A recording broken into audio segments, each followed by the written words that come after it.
Oggi, dopo diversi mesi di preparazione, parte il vostro viaggio in bicicletta da Tezze a Coccorino. Qual è lo stato d'animo? Quali sono le tappe che affronterete e qual è lo scopo di questa lunga pedalata? Allora, oggi è la tappa più lunga, facciamo 135 km, arriviamo a Mesola, poi faremo tappa a Riccione, Porto Recanati, Atri, Termoli e poi andremo in Puglia a Cerignola e poi andremo a visitare, faremo tappa a Matera e poi faremo tappa a Sibari dalla parte ionica della Calabria, la attraverseremo tutta per arrivare a Falerna e poi faremo tappa a Coccorino passando per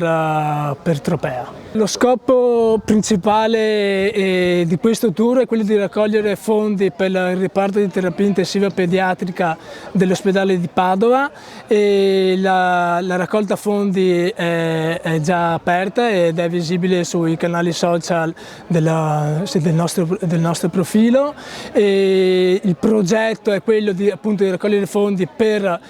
mantenere una figura professionale che è per quanto riguarda la fisioterapia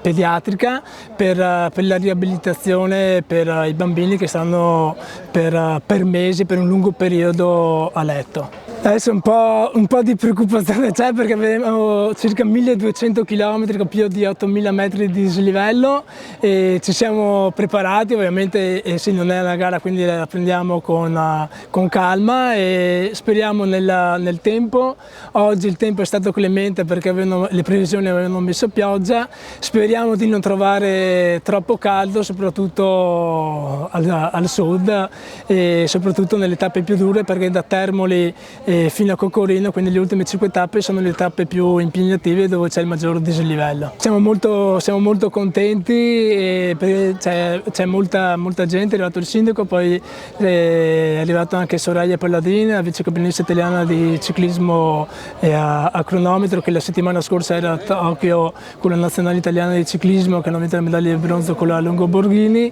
e numeroso affetto di tutti i parenti e amici.